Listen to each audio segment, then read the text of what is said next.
This week, we Tesla camped on the East Coast in hopes of seeing the solar eclipse, and you can imagine how that turned out. But the silver lining is, I get to show you my full Tesla camping tent setup. So you can see how easy or time consuming it is, including my complete Tesla Model Y tent and sleeping system, and how we pack it all away the next morning. Amazingly, the tent and all of the tent accessories fit snugly inside the front trunk on the Tesla Model Y. And first, I set up my ground sheet, which is entirely optional, but recommended to protect the base of the tent and keep things extra clean. The Tentsla tent I'm using is an air tent and comes with a manual pump and hose attachment. It takes around 100 reps of the pump to fully inflate, so take your time because this can be a bit of a workout.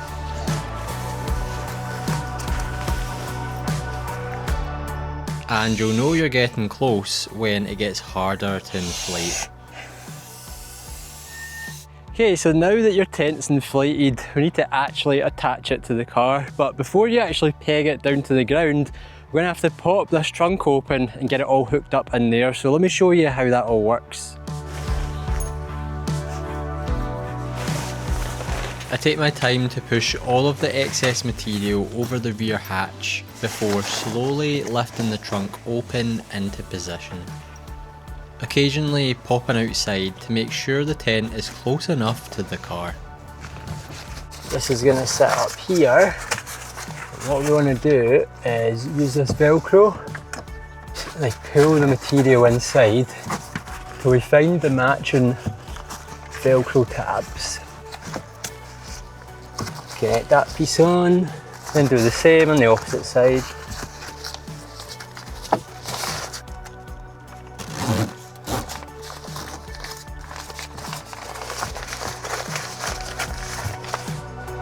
Now that the tent is connected to the car via the open rear trunk, it's time to peg down the base first to stop it blowing out of position.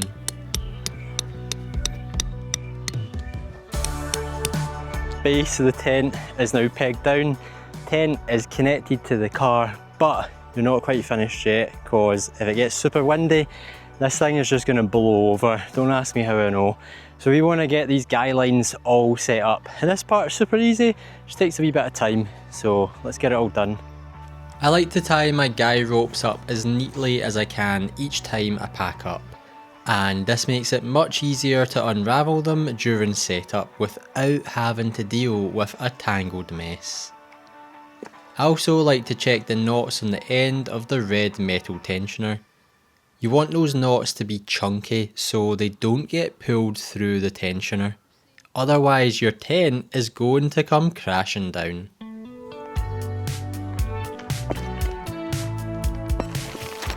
To keep things structurally sound, I'll walk roughly 4 paces away from the tent at a 45-degree angle. With any inflatable tent, the structure relies heavily on outward tension. This keeps the air beams rigid even if the Scottish coastal gusts pick up overnight.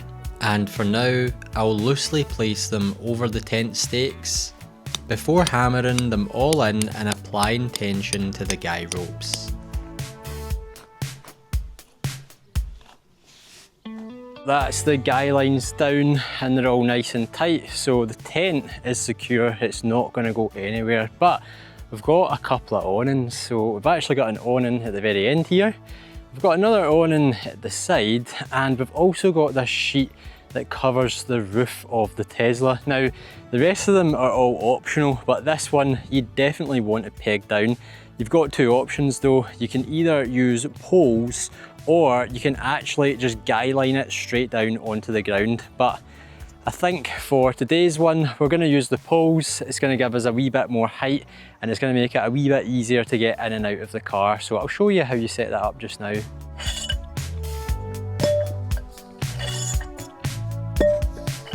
I find connecting 4 of these poles is the perfect height for the canopies. but you can always use more or less. And we're going to need 2 poles per canopy. Now if you do find your guy rope slipping through the tensioner, simply tie another basic overhand knot on the end and make sure it's nice and tight. You don't want one of these poles crashing into your Model Y glass. The loop on the canopy goes over the tip of the pole, and vitally the loop on your guy rope goes over last. If you need to create a loop for this purpose, I recommend looking into the Alpine knot. Then walk back 4 paces and loosely peg and gently tension the pole into place, before doing the same on the opposite side. Angle the poles outward to protect the car and create greater tension, then finish the job by hammering the pegs and tightening those guy ropes.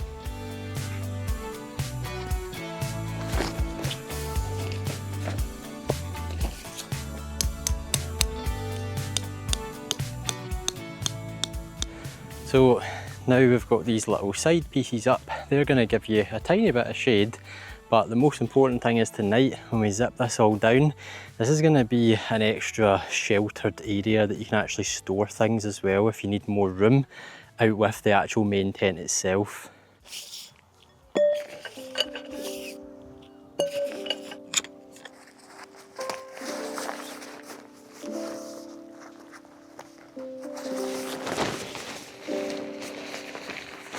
With the canopy on the rear or side of the tent, it's best to hold the canopy out, then walk 4 paces backward to get the correct distance for the guy ropes. And I just follow the exact same process as before.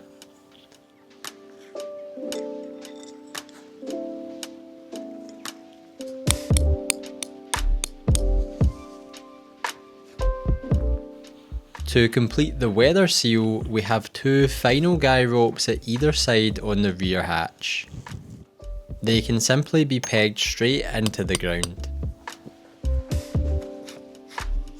I forget the 45-degree angle rule here and instead prioritise the material fitting snugly against the wheel arches on the Model Y.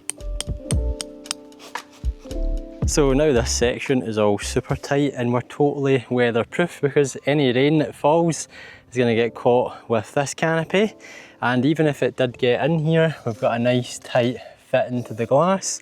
And in terms of bugs or anything getting in there, they'd be hard pushed to get in because even if they get in there, it's all nice and tight in the boot there. Well, that is the tent all set up.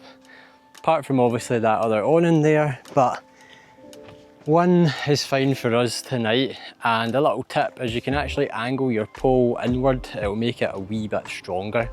You can do that here as well. And it's just going to make it a bit more stable in the wind because this is a bit of a windy site. Now, one of the things you might be wondering, and it is a bit of a downside with this tent, is all of your guy lines are going to basically be covering your rear door and your front doors, but this isn't actually a massive deal because if you do need access, it's really easy.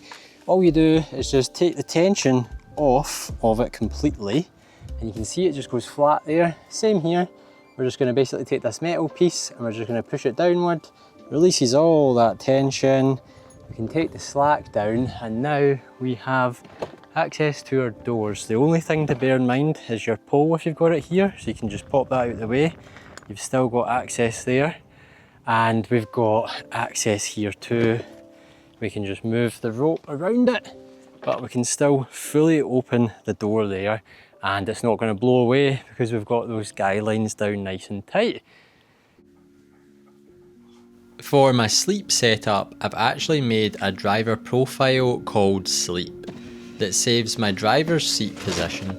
Strangely, I still need to manually move the passenger seat, and because the mattress we will be using is super long, we need to push the seats forward to their max setting, making sure that they both match up evenly.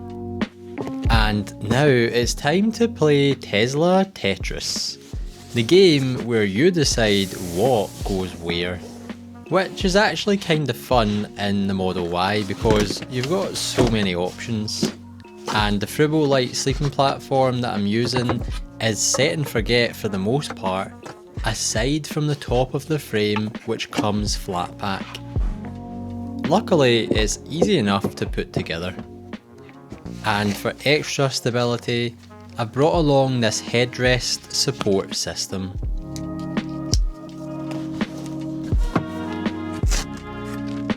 Now, for the most important item when it comes to Tentsla camping, I don't go anywhere without my Snuuzu mattress.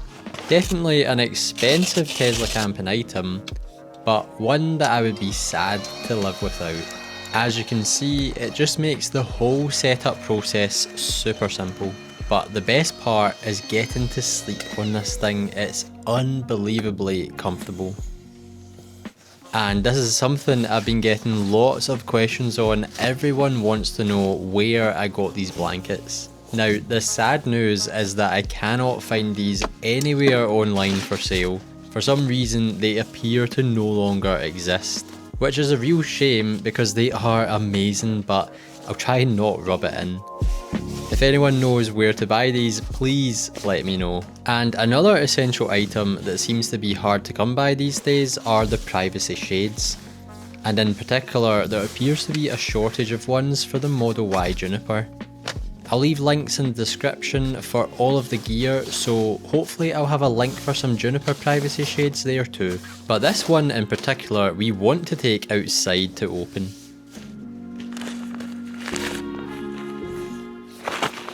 The largest of them all, it's clearly for the windscreen.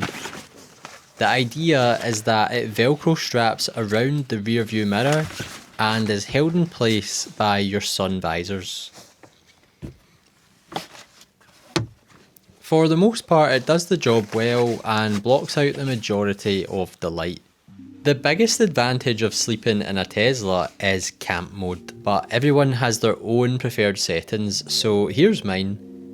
Air recirculation set to off, auto climate turned off, and fan speed set manually to level 1. When you're not using camp mode, make sure you turn on the keep accessory power on setting to maintain power for 12 volt devices like fridges or for charging your phone. So I'm 5'7" and this is what it looks like to walk under the rear canopy. You could easily add another section to one or both of the poles. There's a whole variety of configurations to be had here. And this is an awesome hack. Remove the all-weather mat from your trunk to act as a large doormat.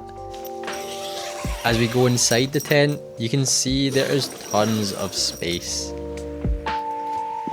Alfie, our dog, basically has this all to himself, but you could fit more people in here to sleep as well.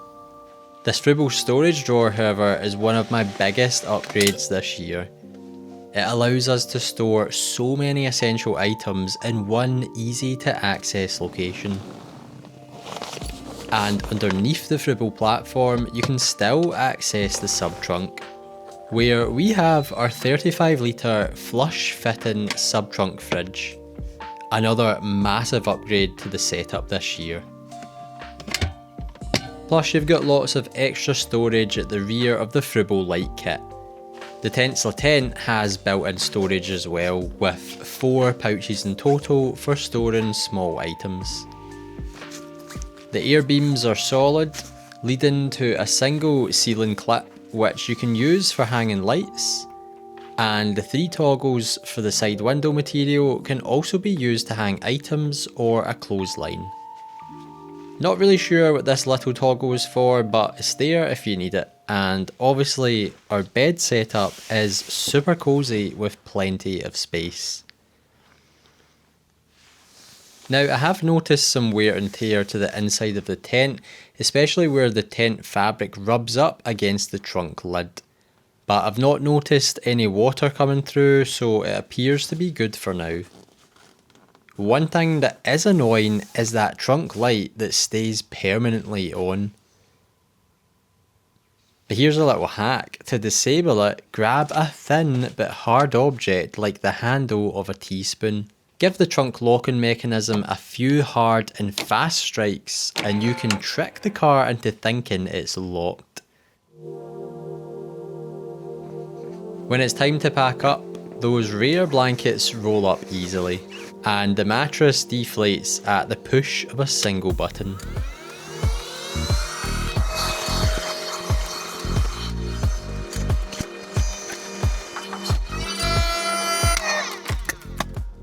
Those built-in clips make folding it up a breeze. And the trick to getting it back in the bag nice and small is to start your first few rolls super tight. But just as important is to ensure you do not release that tension as you roll, making sure it stays tight the entire time. Push and twist the air adjustment valve to lock it into the open position, helping you squeeze out the last of the air.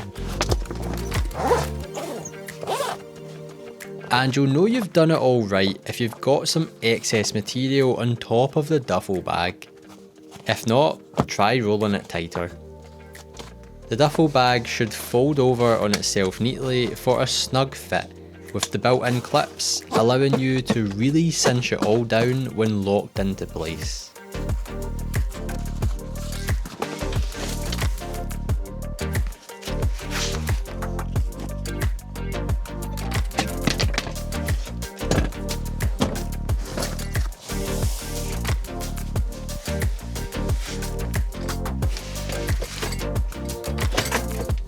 To keep those guy ropes neat and tidy, I use a simple figure of 8 method to take up half of the guy rope before pinching the rope and wrapping the excess around itself.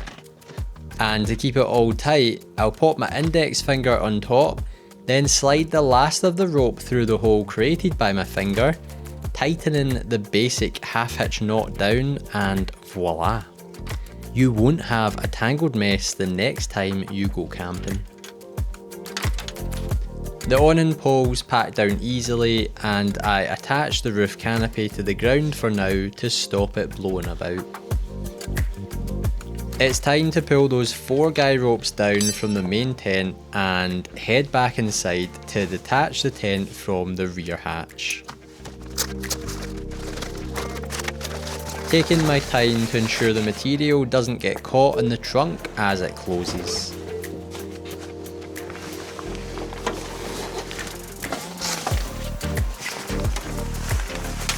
And now it's disconnected, I can safely remove those final roof canopy pegs and tie them neatly for next time. To deflate, I just gently loosen the Boston valve at one end and then do the same on the other valve.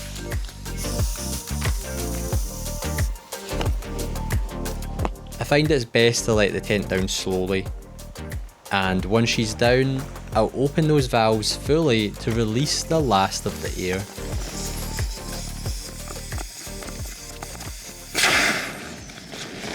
The 4 pegs on the tent base can be pulled before rolling the tent from the opposite end of the valves. An important step that allows any trapped air to be pushed out. To make life easy, I'll prep the tent straps on the ground sheet and have the tent bag close by. For rolling the tent up, the same principle applies. Roll tight at the start and keep it tight. This Tentsla tent packs up neatly if you don't rush.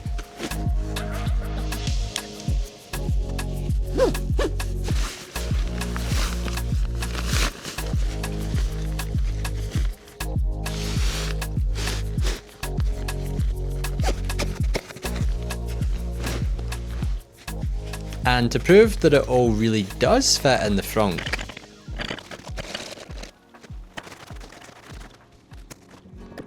so there you have it, the final result. A fully packed up camping setup fitting easily inside the Tesla Model Y. There's even space to spare. If you want to see my free camping Tesla setup for the Scottish Highlands, check out the video on screen now. I'll see you over there.